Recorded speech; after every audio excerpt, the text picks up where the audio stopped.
Derick Giwner along with Matt Rose here at the DRF studios to talk about the Breeders' Crown for Saturday, October the 27th. Specifically, we're going to talk about the mandatory payout, $20,238 in the Rainbow Pick 5, which starts in race number 10 on Breeders' Crown night and includes 5 Breeders' Crown races. I searched the office, found the best handicapper I could find, and here he is. Worth mentioning, it's a $75,000 guaranteed total pool, which I assume they'll easily surpass on Breeders' Crown night. Last 5 races of the card, 10 through 14. Like you said, all Breeders' Crown finals, and we'll dive right into it. And we'll start with you, and I'm sure you're a chalky key in the first leg. Well, I think you're going to have a lot of people with a chalky key in the $270,000 Breeders' Crown Mare Pace. Basically, this race goes through Charlton. Number 2 on your program, number 1 in your heart. Charlton is destroyed these horses time and again. She seems even better now than she was at the beginning of the year. I just don't see any way they beat her in this race. Only if she beats herself, I think. She's been prone to an occasional miscue, which happened in a matchmaker leg at Yonkers. I remember as a heavy favorite. But again, months ago. You figure she might be more mature now, I guess you could say, as the season goes on. Listen, I spent all season trying to beat her, and then look, and she's 17 for 22. She towers over the competition here. I'm ultimately going to make her my key as well, because if I don't key her, I have to go 3 or 4 deep, and then make the ticket 4 times as pricey. So I'm going to chalk it up. I'm going to key Charlton in, and keep my fingers crossed in the first leg, and hopefully move on at I would imagine 3 to 5, 2 to 5, something like that. But like I said, it's either key her or spread, and I don't want to spread, so we're chalking it up here. If you're not keying her, and I don't see any reason why you wouldn't, but I think Twinkle and Call Me Queen Bee are the other 2 inside speed in this race. I just don't see how anyone else can get into the race with those 2 dominating the early speed play. Yeah, Caviar Alley is a nice mare, and she's got the 9-hole, might seal her fate. Twinkle, you know what, I guess if I had to use another horse, or if I'm playing this race, just the race alone, I'm definitely using Twinkle on my numbers. Good speed. The barn, the Ross Krogan barn's been good recently. She's capable of keeping up. She was a good second to Charlton. I don't see any reason why she couldn't be right there at the wire again. Maybe on a very deep ticket I would use her, but key Charlton. I'm going to use Twinkle underneath, like you mentioned, Pure Country. Call Me Queen Bee. Very sharp, another Ross Krogan trainee, but we'll try to sneak by this leg with the chalky number here. Race number 11 is the 3-year-old filly trot, $500,000 on the line, and we get the big 4 of the fillies: Plunge Blue Chip, Atlanta, Phaetosive, and Manchego. For me, I'm using 3 of the 4. Manchego just doesn't seem to be in form right now. She doesn't seem right. Though I wouldn't put it past Jimmy Takter getting her right, but those 3 look like pretty solid on paper for me. Yeah, like you mentioned, it's 4 horses you have to look at here. I went with the 2 inside ones. I know Phaetosive and Manchego are legit. Like you said, Manchego stuck outside. Has she tailed off a little bit? Who knows? I'm going to go with the inside speed that looks like they're going to be controlling the action, and Plunge Blue Chip in Atlanta. Really hard to fall to either one of these. I may look at extra tickets to zero in more on Plunge Blue Chip just to get a little more value. I think she's as good and as fast as Atlanta, and it'll be interesting at the start of the race. Can Plunge Blue Chip secure a pocket? Does Svanse get super aggressive and try to stuff everybody in a hole? You have to assume Atlanta's going to lead. How aggressive are Phaetosive and Manchego going to be trying to get into the race? I just think the 2 of them are post-compromise, and I'll go with what's the logical speed from the inside. What do you think the addition of George Brennan on Phaetosive brings to the listen, there's no way she's taken back with George Brennan driving this week. You got to assume she's going to be forwardly placed out of the gate. I don't know that she's going to gun out in 26, but she's got to be leaving, which changes things up a little bit. Can she gun out of the gate? Can she stay on her feet gunning out of the gate? We haven't seen it at all. New driver, maybe an off track, trying to leave to secure a position. I don't know. Maybe it works, and maybe Tron Smetjhammer after all season realized this is the key, or he just realized I got to get out of the gate here, and who better than the Minister of Speed, I guess. But I think if she beats me, she beats me, and if Manchego beats me, Manchego beats me. I'll stick with the 2 logical speeds. Maybe a little extra with Plunge Blue Chip, just looking for some value, because I think she has as much raw speed and is as fast as Atlanta. I am picking Feitosov as my top pick in here, but I will say that if she's under 3-1, then I'm jumping ship. Okay. Let's move on to race number 12. It's the 3-year-old colt final, $530,000 on the line for the Pacers. And for me, this is about as wide open race as there is. I mean, I could see 7, 8 horses winning this race. And when you see my ticket, you'll understand why, because there's a lot of horses on that ticket. I am, and I'm sure Matt will make fun of me in a second, I am partial to Springsteen because I know he's going to be a big price, and I think this horse is coming into form at the right time. He's as fast as any of these when he's right, and I think he's the horse I'm keying in on. I like American history a little bit. I think he can do much better than his elimination, and I think the fact that he only finished third means his price is going to go up. I think the horse to beat is Lather Up. I just don't know what to expect. Yeah, listen, we've seen these scares me. We've seen these missteps with Lather Rush, freakishly fast for Team Teague, but yeah, I mean a couple of miscues now on his resume. It's kind of tough to swallow. So I'm gonna end up not using him on my ticket. Although he might be an okay price. I mean, he's odds on every start. Will he be? I did. Listen, I'll get to that in a second. I'm talking about why I didn't use Lather Up.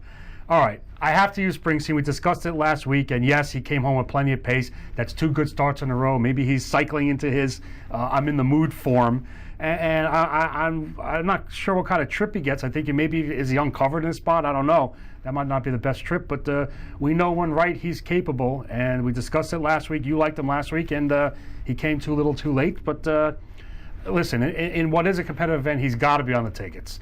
I'm going to go with the other 2 logicals, Dorsador, Hanover, and Think Big, Dream Big, who ran 1-2 in their elimination last week that we discussed last week. Tactically speaking, Dorsador, Hanover, you have to imagine, has a tactical edge, can brush to the front from the spot like he did last week, control the action. Think Big, Dream Big was right there. Lather Up again. I can't fault anyone for using him. You're probably going to get an okay price on him this week, like I mentioned, but I mean, just too unreliable. He should be at least 3-1 on paper, right? I would think so. I would absolutely think so. From a horse that's odds on, start after start after start, I guess you want to hop on board. This is the week, especially with me proclaiming I'm not using him. Probably more incentive to use him on top. It's the Madoff. It's the Madoff angle. Yeah. The Madoff angle. So I think the race is a little bit more wide open than perhaps Matt does. I think Matt actually thinks the race is pretty wide open, but he's going to key in on the horses he feels most strongly about to keep his ticket cheap. Is that it? Sure. Whatever you say. Whatever you say. Let's move on to race number 13. It's the final for the older mares on the trot. $250,000 in this Breeders' Crown race. There's another one where I know you spread everywhere. I spread deep again. I mean, listen, it's a 20-cent ticket. I feel pretty confident in my single in the first leg, so I'm willing to spread it. And I really think this race is wide open on paper. I mean, Broadway Donna has proven that she can throw in a bad one and then a good one. Barn Bella, you're getting a nice driver change to Corey Callahan, coming off a layoff, could certainly improve. Caprice Hill, I feel like if you go back and watch that replay, she kind of like started and stopped. She's the 4 in this race, started and stopped, and she's kind of a little bit tricky at times. The first start for trainer Chris Oakes was really good. This is his home track. I'm willing to throw that race out and think that maybe you can get a much better race here. Emoticon Hanover, we've seen time and time again throwing big miles. The 6 Celebrity Roots, another Tron Smenshammer horse that's picking up a driver change to George Brennan. This is a quality horse, already has a winning mile in 51 and change this year. And then we have Ariana G, who's probably the best. If she shows up and she brings her A game, she's probably winning this race. But I don't know. From post 8, I'm not feeling confident about it. Yeah, I went 4 deep in this race. Obviously, Ariana G is on my ticket. I'm sorry, I went 3 deep. Did I go 3 deep or 4 deep? Well, you went 4 deep on the screen, and that's all that matters, because that's what everyone's going to be looking at. The graphics people got me all twisted up here. I was looking like that was the last leg, and all of a sudden I had a brain lapse there. You got 4 circles on your face. I got 4 circles, but then I have a cross, and I have a not a cross. Anyway, so 4 deep. Okay, I agree with Caprice Hill. The 0 for 14 this year and the 1 for 12 last year is kind of concerning. But yeah, 3rd start in the Chris Oakes barn. Her first start was a solid 2nd place effort at the Red Mile in 150-1. Obviously, the times really don't matter that much there. Have to use Broadway Donna, kind of an in and outer, but when she's good, she can easily win. Emoticon Hanover I did use. She tripped out to beat Ariana G.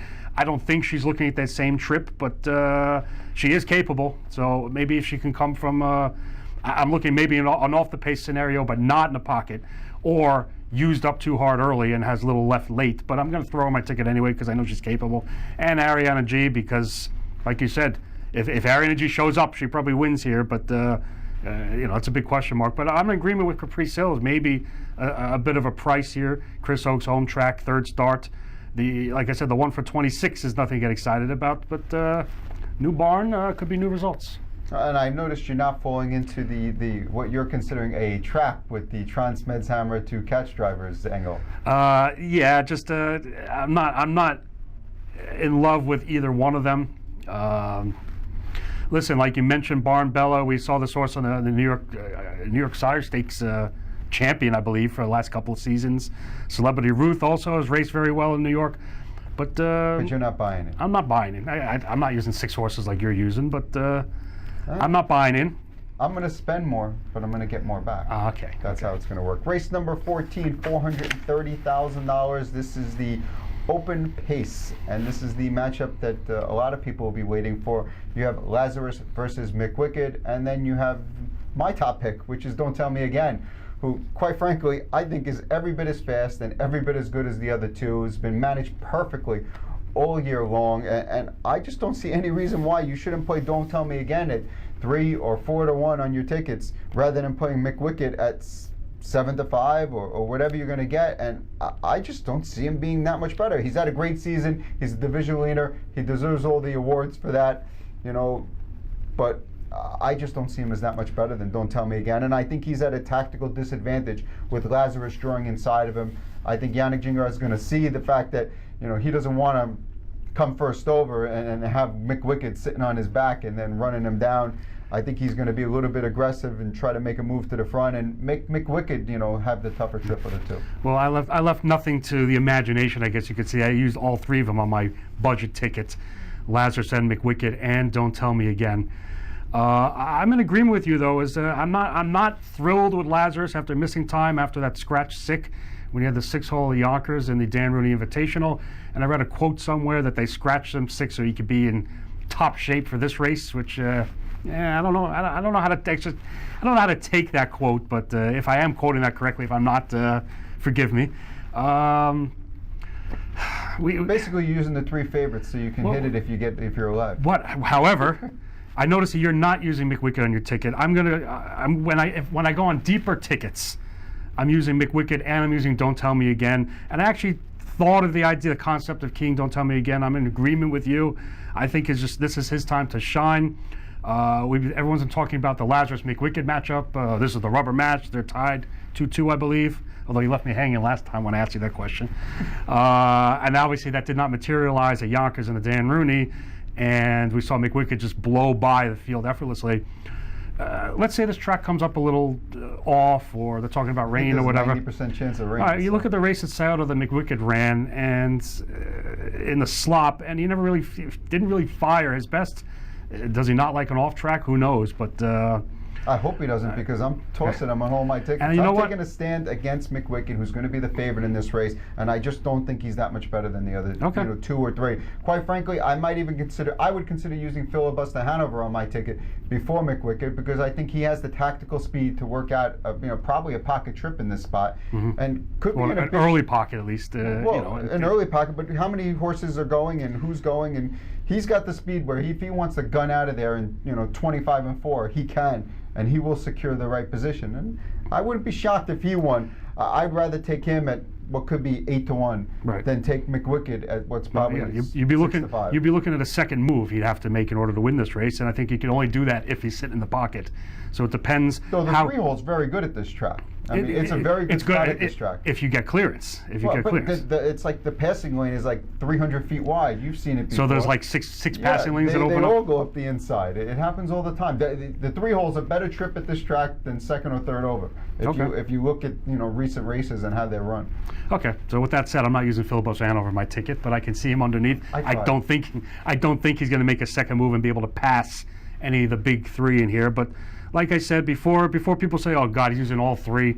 Yeah, on a budget ticket, I'm using all three. On an extra ticket or extra deeper tickets, I'm definitely using Don't Tell Me Again heavier on those tickets, looking for a little bit of value on a horse that I think is peaking at the perfect time. Well, if you want to go with the economy ticket, Matt's ticket is about $14. $14.40 if I did the math right. This way, when you lose, you don't lose very much. My ticket is $43.20, so if you lose a little bit more, but if you hit, hopefully we'll hit one of those long shots along the way, and you'll win a little bit more.